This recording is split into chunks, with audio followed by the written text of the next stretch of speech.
Today we would be talking about transcatheter aortic valve implantation or TAVI, which is indicated for patients with severe aortic stenosis. Aortic stenosis is a condition in which the aortic valve is critically narrowed or stenosed, impeding the flow to the rest of the body from the heart. Transcatheter aortic valve implantation or TAVI is indicated especially for elderly patients more than 65 years or in whom there are a lot of comorbidities like prior bypass surgery, prior stroke or kidney dysfunction, which makes the conventional open heart surgical aortic valve replacement a risky procedure.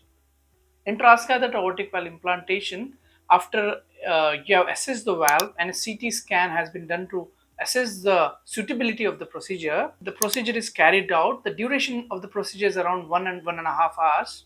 It is typically carried out through the groin, and the new valve is inserted through the groin across a long sheath. It is implanted at the site of the native valve. Patient usually tolerates the procedure very well. It has a success rate of close to 97-98%. The patient is discharged after 2 days of observation in ICU and the wards.